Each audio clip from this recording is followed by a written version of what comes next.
Greek fabulist Aesop said, "A doubtful friend is worse than a certain enemy. Let a man be one thing or the other, and we then know how to meet him," meaning a doubtful friend actually must never be befriended.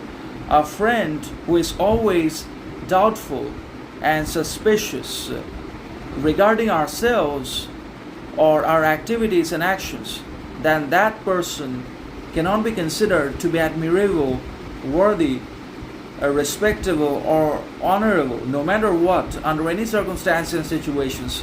The person who is always full of doubt, suspicion, mistrust, and distrust towards ourselves, our character, behavior, perception, and action, then that person must never be trusted or taken for granted by anyone either, no matter the consequences, compulsions, or situations. Because a doubtful friend can be considered to be worse than a certain enemy.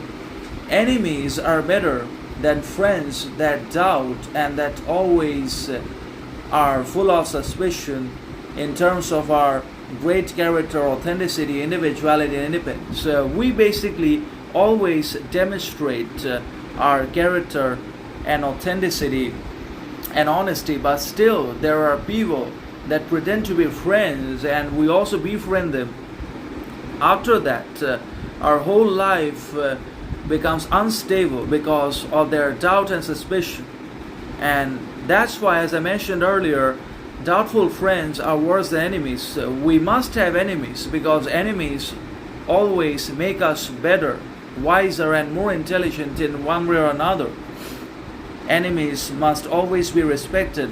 Without enemies, we will never question ourselves, our abilities, or we will never interrogate our incapabilities, inabilities, insecurities, shortcomings, etc. And that's why we must have one enemy or some others, so that we can constantly scrutinize ourselves, examine our abilities, and basically observe our actions, and can eventually make ourselves better overall.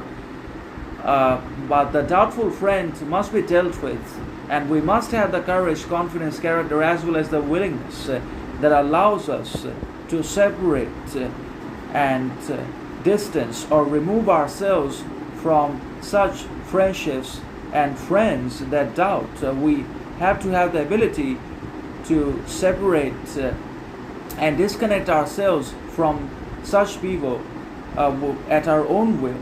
And they don't have to leave us. We will have to leave them behind on the basis of our power, fortitude,